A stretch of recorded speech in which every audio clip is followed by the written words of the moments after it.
होंगे, ये तो हमेशा कोई नया रूप लेके आती है। नमस्कार हमें देवा गर्व जी। है अपने सारे भाई बहनों पे, हर सब अपने अपने इसमें एक हीरा है हमारे यहाँ, जी जी हीरो की खान है हमारा।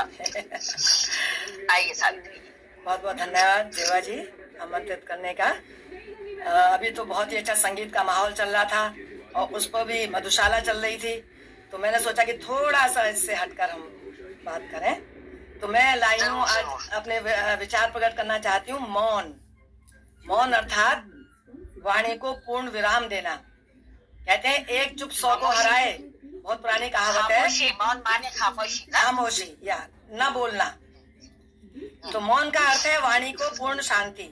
शांति में वह शक्ति है जो आत्मा को परमात्मा से जोड़ने में सार्थक सिद्ध होती है। मौन का अर्थ केवल चुप रहना नहीं है।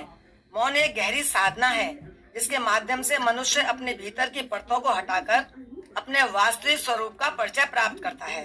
मौन अपने भीतर के सौंदर्य और गहराई को निहारने का एक अनूठी प्रक्रिया है। वाणी एक ऐसा माध्यम है जिससे मनुष्य अपने आप को संसार से योग करके रखता है। जितना ही वह संसार में लिप्त होता है उतना ही वह स्वयं से दूर हटने लगता है। जो ही हम वाणी को विराम देते हैं, आहिस्ता आहिस्ता अपने ही समीप पहुंचने लगते हैं और अपनी पहचान प्राप्त करते हैं। मौन में वह शक्ति है जो प्राणों की ऊर्जा के अपव्यय का समापन करती है। मनुष्य अपनी प्रचंड ऊर्जा को अनगरत बोलकर शब्दों के माध्यम से ह्रास कर देता है। इसी ऊर्जा को मौन धारण कर एकत्रित किया जा सकता है। 90% मुसीबतें संसार से कम हो जाएं यदि लोग थोड़ा कम बोलें। लेकिन होता यह है कि मनुष्य अपने भीतर बैठे हर मनोविकार को वाणी के द्वारा बाहर प्रभावित करता है और तदनुरूप अपने परिवेश का सृजन कर लेता है। जो विषम परिस्थिति जिह्वा उत्पन्न कर सकती है वैसा तलवार के माध्यम से भी होना कठिन है। जिह्वा द्वारा दिया गया घाव कभी नहीं भरता, तलवार का घाव भर जाता है। आध्यात्मिक जीवन में जिसने भी ऊंचाइयों को छुआ है उसने मौन का सहारा अवश्य लिया है। महावीर स्वामी ने 12 साल तक मौन रखा। गौतम बुद्ध जी ने 6 साल तक मौन रखा और उसके बाद उनकी वाणी दिव्य हो गई। असंभव को भी संभव कर दिखाया। हमारे मन में हर पल विचारों का मेला लगा रहता है। हर क्षण एक नया विचार उदय होता है। ऐसी स्थिति में मौन का पूरा लाभ नहीं लिया जा सकता। बाहर के साथ साथ अंदर के मौन को रहना कहीं अधिक आवश्यक है। इसलिए संसार के कौतूहल से जब मन अत्यधिक विचलित हो तो प्रयास करना चाहिए कि लोगों की भीड़ से दूर प्रकृति के बीच में जाकर बैठें। हर समय प्रकृति एक नया संदेश देती है। उसके कण कण में एक दिव्य संगीत की धुन सुनाई देती है। जितना ही हम बाहर भीतर से शांत होते हैं उतना ही हम प्रकृति के हर शब्द को अपने अनुभव कर सकते हैं। भ्रमों की गुंजार हमें अनंत की ध्वनि सुनाई पड़ने लगती है। डालों पर बैठे पक्षियों की चहचहाहट में हमें अपने राजदीप का भैरवी स्वरों का आभास होता है। प्रकृति को यदि समझना है तो अपने भीतर के सुनहरे मौन को जागृत करना अति आवश्यक है। मौन वास्तव में वह संजीवनी शक्ति है जिससे व्यक्ति के प्राणों की ऊर्जा का पुनः विकास एवं उत्थान होता है। नित्य प्रति 3 या 4 घंटे का मौन रखना अत्यंत लाभकारी है। मौन के निरंतर अभ्यास से वाणी पवित्र होने लगती है और उसमें सत्यता जागृत होती है। ऐसा व्यक्ति वाणी से जो भी बोलता है वह सच होने लगता है। उसके व्यक्तित्व में गंभीरता आने लगती है और मन एकाग्रता की ओर बढ़ता है। मौन जब पूर्ण रूप से सिद्ध हो जाए तो मन का लय हो जाता है। जैसे कोई विचार है ही नहीं, मन आत्मा में विलीन हो जाता है। क्या आपने शांत सागर को ध्यान से देखा है? उसमें कभी कोई लहरें नहीं उठती, वह एक रस में बहता चला जाता है। मौन में लहरों की भांति उठने वाले विचार विलीन हो जाते हैं।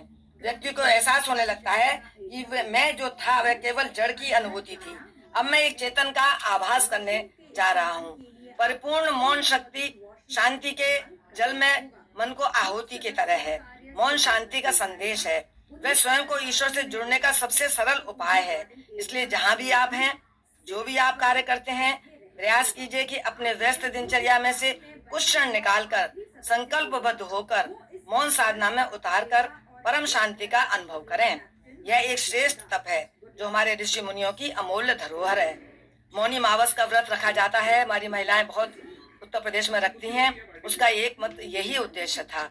और मौनी बाबा का मंदिर मथुरा में बहुत प्रचलित है और बहुत बड़ा मंदिर उनका बना हुआ है। इन्हीं शब्दों के साथ कि शरीर से प्रेम है तो आसन करें, शरीर से प्रेम है तो आसन करें, सांस से प्रेम है तो प्राणायाम करें, आत्मा से प्रेम है तो ध्यान करें, और ईश्वर से प्रेम है तो समर्पण करें, और यदि खुद से प्रेम है तो मौन अवश्य करें। धन्यवाद। जय हिंद, जय भारत। इतनी खूबसूरत बात आपने कही है, वाकई बहुत अच्छी बात कही है।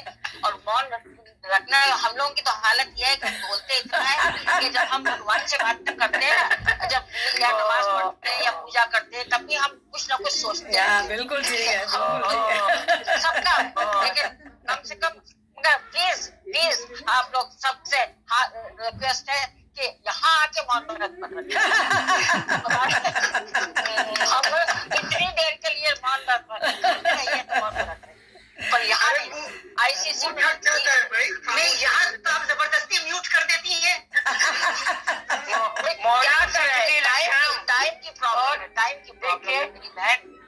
टाइम की प्रॉब्लम है, नहीं तो मौन करने को किसको दिल चाहता है।